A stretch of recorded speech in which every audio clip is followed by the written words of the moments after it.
Hi guys, drama reviews में आप सबको खुश आमदीद। दोस्तों, आज हम बात करेंगे उन पाकिस्तानी अदाकाराओं के बारे में जिन्हें गाने का बहुत शौक़ है। दोस्तों, जब आप परफॉर्मिंग आर्टिस्ट में होते हैं तो इसमें कोई हदूद नहीं होती हैं।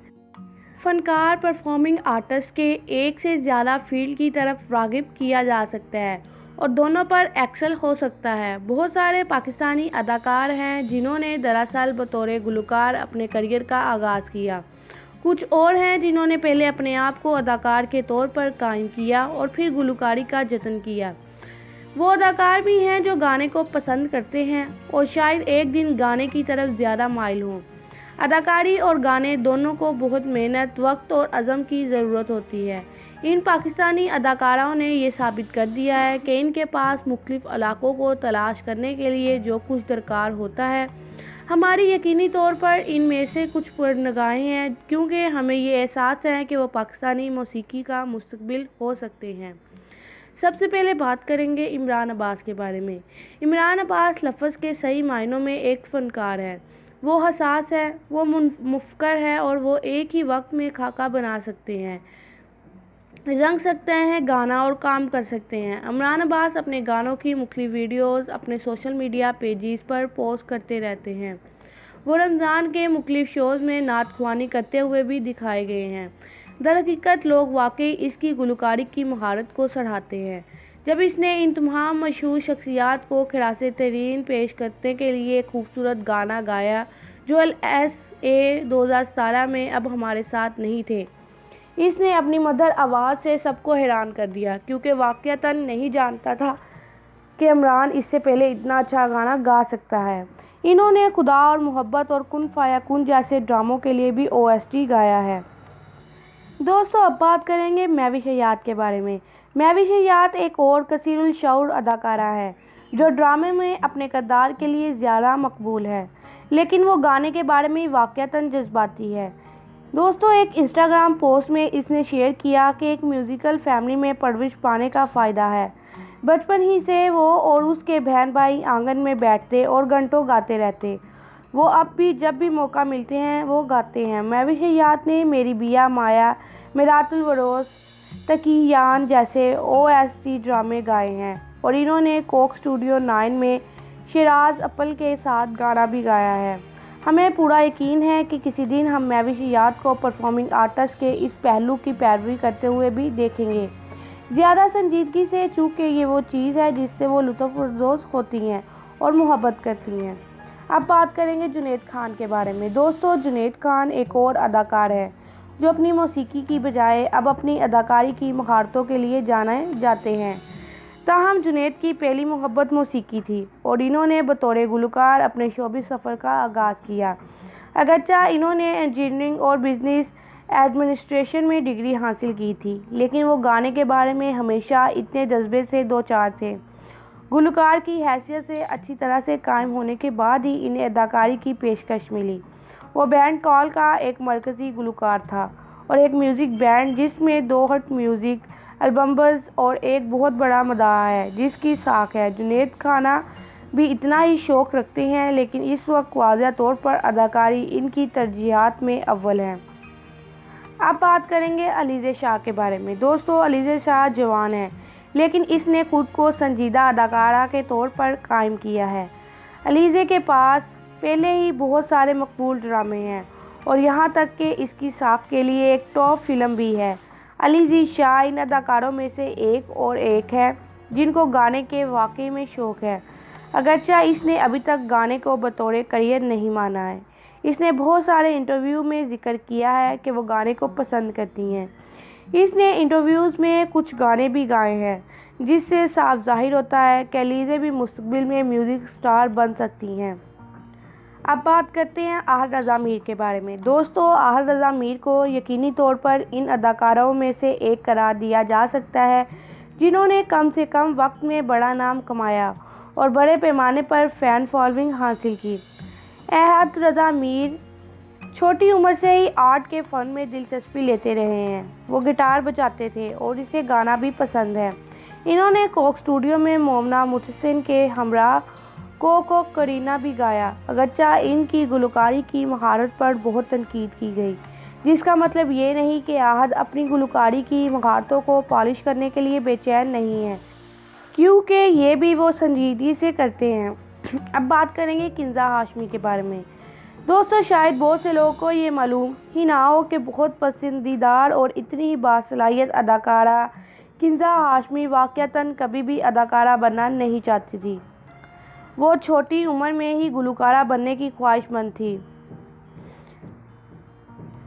दोस्तों, जब वो अदाकारी की पेशकश की गई तो इन्हें अपने करियर को शुरू करने के लिए दरअसल बड़े वक्फे की तलाश थी। किंजा को कभी भी एहसास नहीं हुआ कि वो अदाकारी कर सकती है, यहाँ तक कि जब इन्हें किसी ड्रामे में किरदार अदा करने की पेशकश की गई थी तो वो प्रोड्यूसरों को इस बात पर राज़ी करती रही कि वो इसके बजाय OST गाएंगी, लेकिन इन्हें यकीन है कि वो एक उम्दा अदाकारा बनेगी। और दोस्तों, हाल ही में इन्हें एक गाना गाने का मौका भी मिला।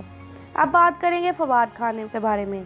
फवाद खान ने एक ऐसे वक्त में बैंड एंटी प्राडिम 80 में बतौर लीड गुलकार के तौर पर गाना शुरू किया, जब पाकिस्तान में मरकज़ी धारे में बहुत ज़्यादा म्यूज़िक बैंड नहीं थे।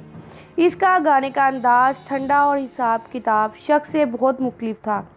हम में से बेशतर इसे जानते हैं। फवाद ने पेशे के तौर पर संजीदगी से अदाकारी करने का आगाज़ किया, जब से इसने अपने कॉलेज के दिनों में ही गाना शुरू किया था, यहाँ तक कि अब भी वो हर वक्त गाना गाते रहते हैं। इन्होंने आईफा अवार्ड में गाया, कुछ म्यूज़िक शोज़ में वो जज थे और वो बहुत से गुलकारों में से थे जिन्होंने PSL 5 तराना गाया था। अगरचे इनके बहुत सारे पुरस्कार इसे इसी तरह संजीदगी से मौसीकी को देखते हुए देखना चाहते हैं जितना वो अदाकारी करते हैं। फवाद मौसीकी के बारे में जज्बाती महसूस करते हैं, चूँकि वो किसी न किसी तरह या म्यूज़िक सीन के दूसरे हिस्से में हैं, यहाँ तक कि जब वो बाकायदगी से पेशा वराना तौर पर नहीं गाते हैं। लेकिन दोस्तों, फवाद खान को वाकई गाने का बहुत शौक़ है। अब बात करेंगे आयशा उमर के बारे में। आयशा उमर बुलबुले की खूबसूरत के तौर पर अच्छी तरह से पहचानी जाती है। इन्होंने कई ड्रामों में मरकज़ी किरदार अदा किए हैं और मुतअद्दिद पाकिस्तानी फ़िल्मों में भी काम किया है। दोस्तों, आयशा अदाकारा होने के अलावा गाना गाना भी पसंद करती हैं। इसने मुख्तलिफ़ इश्तिहारों के लिए बहुत सारे गाने गाए हैं। दोस्तों, लक्स स्टाइल अवार्ड 2013 में इनकी वीडियो एल्बम खामोशी को बेहतरीन वीडियो एल्बम अवार्ड भी दिया गया था। दोस्तों, फ़िल्म कराची से लाहौर का मशहूर गाना टूटी फ्रूटी भी इनके ज़रिए गाया गया था। वो कोक स्टूडियो का भी हिस्सा रही हैं और वो मुसलसल अपनी मौसीकी की सनदों में इजाफ़ा करने की कोशिश करती रहती हैं। दोस्तों, अब बात करेंगे आगा अली के बारे में। आगा अली एक और मेहनती पाकिस्तानी अदाकार हैं जो रूहानी आवाज़ के साथ एक कामयाब गुलकार भी है। इन्होंने अपनी मौसीकी की वीडियो बनाई हैं और अपने गानों को तश्कील दिया है और यहाँ तक कि खुदा बख्श रहा है और मेरे बेवफा जैसे मशहूर ड्रामों के OST भी गाए हैं।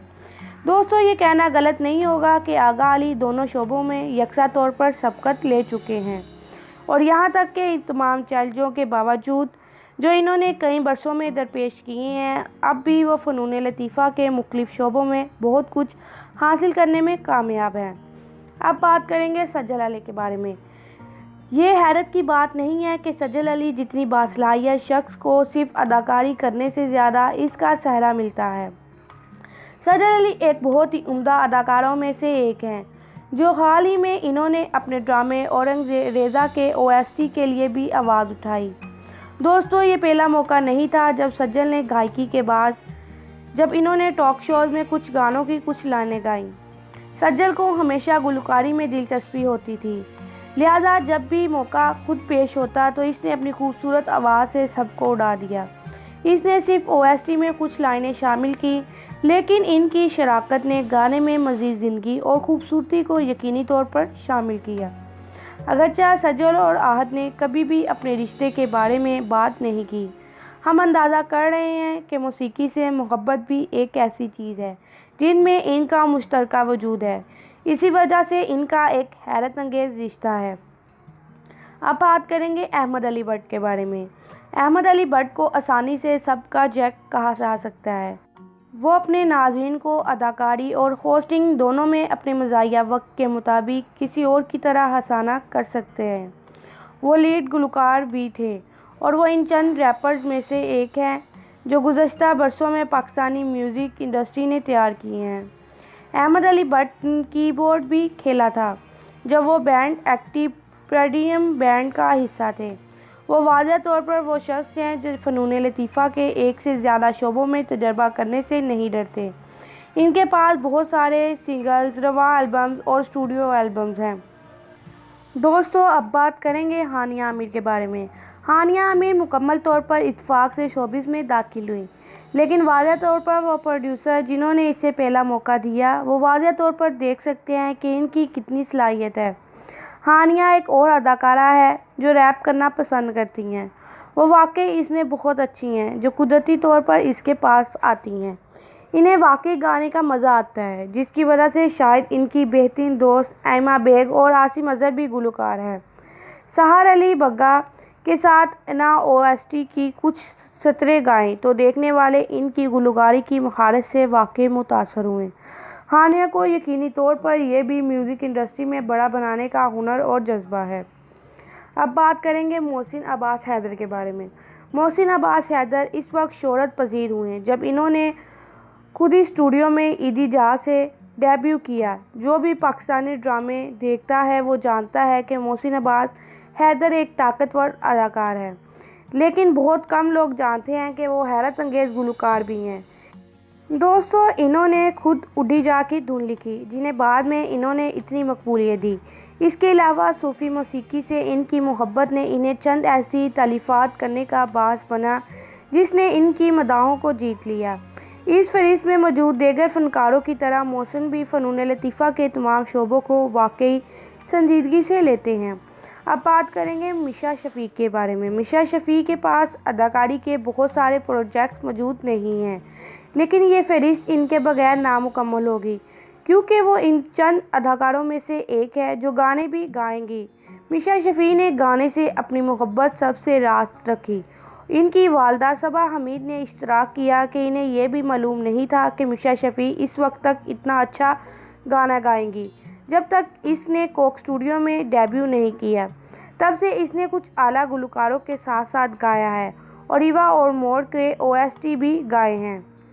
अब बात करेंगे अदील चौधरी के बारे में। आप में से जो ये समझते हैं कि अदील चौधरी सिर्फ एक अदाकार हैं, वो ये जानकर हैरत ज़दा होंगे कि इन्हें गाने के वाकई में बहुत ज़्यादा शौक़ है। इन्होंने एक म्यूज़िक एल्बम 2009 में और दूसरा 2013 में बनाया। इन्होंने बॉलीवुड फिल्म किस्मत इर्तिबात के लिए मूव योरी बॉडी का गाना भी गाया। अदील परफॉर्मिंग आर्टिस्ट के इन दोनों शोबों से प्यार करते हैं, हालांकि वो तालीम के लिहाज से डॉक्टर हैं।